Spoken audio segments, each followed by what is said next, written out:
Bien chicos, vamos a empezar ahora con esta clase número 11 del curso de Geografía. Vamos con una primera parte de los elementos del clima. No confundir, por favor, con la clase anterior que hemos visto de factores del clima.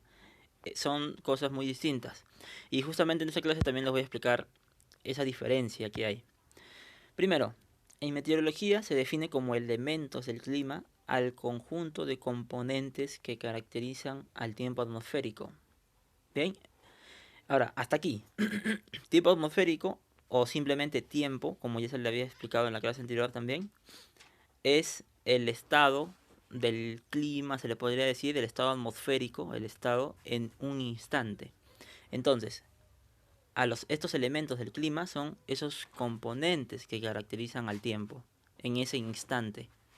Bien, como ustedes bien saben, en un instante mismo podemos determinar si está soleado, si está nublado, como en estos dibujitos de aquí, si hay nieve, si está lloviendo, si hay sol, si hay truenos. Entonces, todas estas características, todos estos elementos que podemos ver, por ejemplo la lluvia, por ejemplo el calor, por ejemplo la nieve, son elementos del clima y que interactúan entre sí en las capas inferiores de la atmósfera. ¿Recuerdan las capas de la atmósfera? Todas esas capas que tenemos, estos elementos simplemente interactúan en la capa inferior, que es la troposfera. Si ustedes recuerdan, la primera capa, la que podemos percibir nosotros. Estas consecuencias, estas son consecuencias de los factores climáticos. Aquí es donde entra la diferencia con los factores climáticos. En la clase anterior yo les había hablado de los factores. Bien, ahora, estos factores son los que provocan a los elementos del clima, o sea que son una consecuencia. ¿Eso qué quiere decir? Que los elementos del clima existen precisamente ¿por qué? Porque existen los factores climáticos. Entonces se puede decir eso. Los factores climáticos causan los elementos del clima. ¿Bien? Entonces esa sería la diferencia principal entre los elementos y los factores del clima. Bien, entonces primero, como en la clase anterior también les había mencionado todos los factores, aquí también vamos a ver todos los factores. Primero, principalmente son 7, bien, que pueden ser de base térmica. Térmica viene de calor, y de base hídrica. Hídrica quiere decir agua en general, agua.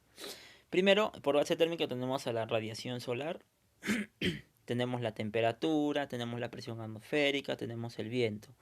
Y por el lado de la base hídrica tenemos a la humedad, nubosidad y las precipitaciones. A ver, si se dan cuenta, todas estas tres de aquí, estos tres elementos del clima, tienen que ver con agua. ¿Por qué?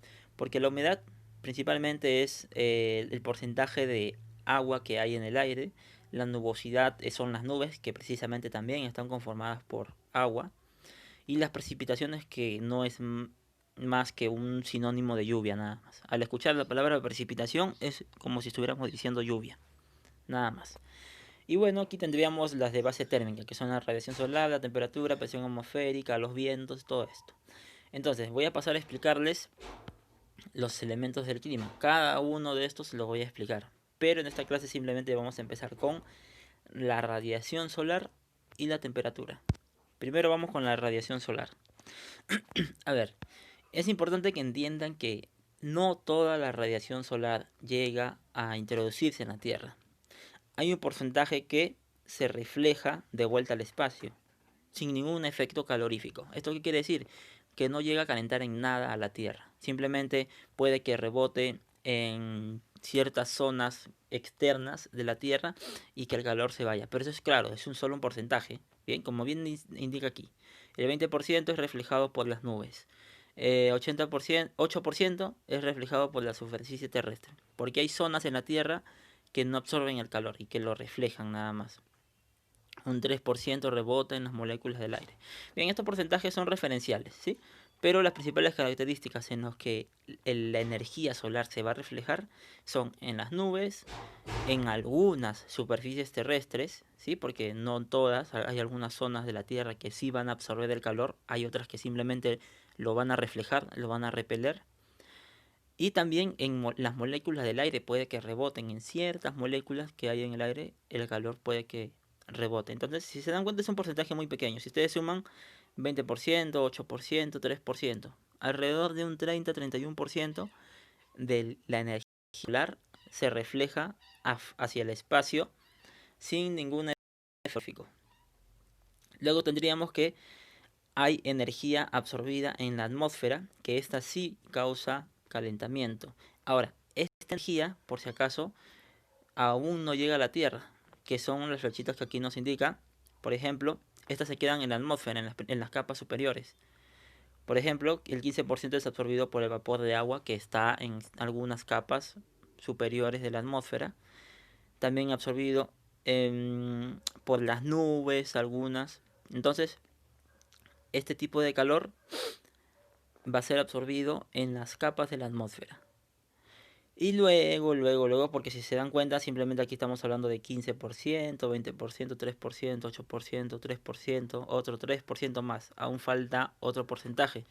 El resto del calor, que es la mayor parte en realidad, que es el 48% como indica aquí, que es prácticamente la mitad de toda la energía solar, es absorbida por la superficie terrestre y causa calentamiento. Entonces, la mayor parte de esto es absorbido por el mar y por algunas superficies sólidas. Entonces, la mayor parte del calor que entra a través de la radiación solar es absorbida por la Tierra, ¿sí?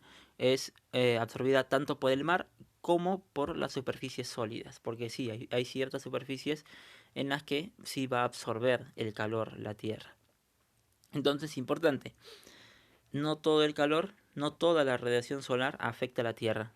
Hay radiación solar que se refleja al espacio, hay radiación solar que se queda en la atmósfera, o sea que no llega hasta la superficie, y claro, también hay otro porcentaje que sí llega a la superficie terrestre. Entonces, esos son los tres tipos de radiación que pueden afectar a la Tierra. Luego tendríamos el siguiente elemento del clima, que es la temperatura. Y acá sucede algo muy interesante, que es el llamado efecto invernadero. Bien, que el efecto invernadero no es nada más que la absorción de calor con los llamados gases de invernadero, que es el dióxido de carbono y el vapor de agua. El aire a baja altura se calienta por reflejo de la superficie. Como bien tenemos aquí en el gráfico, llega la radiación solar que penetra la atmósfera y algunas se ven reflejadas. Pero al momento de verse reflejadas, siempre acá hay gases que justamente son estos gases del efecto invernadero que evitan que cierta radiación se escape. Entonces esto se mantiene así. Llega la radiación solar, una partecita se absorbe, pero otra parte se refleja. Pero estos gases no dejan que se escape toda esta radiación, sino que es absorbida. Y así, esto se mantiene en un ciclo constante. Llega radiación, se refleja una radiación, pero estos gases la absorben y así. ¿Y esto qué hace? Esto hace que aquí se mantenga el calor dentro.